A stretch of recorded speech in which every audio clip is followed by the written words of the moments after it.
Bir seri bir yerdə mənbərdəydim. Dedilər, ağa, burada əyləşənlər, təzə bir heyyət bilirlər, cavanlar. Bunlar hamısı bila istisna quşçudular. Quş atarlar. Dedim ki, bunlara mən 2 dəqiqəlik bir də mənbər deyəcəyim. Kollə mənbərim 2 dəqiqəlikdir.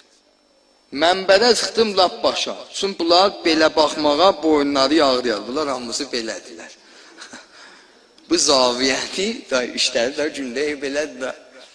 Kollə mənbərim bunlara bu oldu. Dedim, qardaş, gedəysən Təbrizdən quş atıyorsunuz. Gedəysən Sarabdan quş atıyorsan. Gedəysən Sərəyindən. İndi bir yerdən müsabiqə qoyun quş atıyorsan. O quş yolda bostanlıq görək. Yolda güvərtilik görək. Yolda özünə cük görək. Yolda alay quşlar qabağın kəsik. Yolda əcib-qərib meyvələr, dənlər görək. Vəli nağari hamısını boş deyil, ötürək. Gəli o yarım qəbarə evi ki, sənin evindir, orada dən yeyibdir, su içibdir, mərami var. Gəli əyləşək, düz vaxtında orada.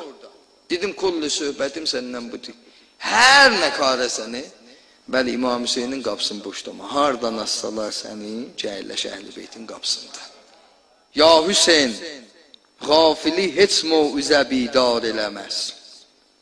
İncidür xal, gülüyü, gül vəli azar eləməz. Şərm edeydim qapıya gəlməcə, gəlməydi üzüm, dedilər, get bu Hüseyindir, səni də xar eləməz.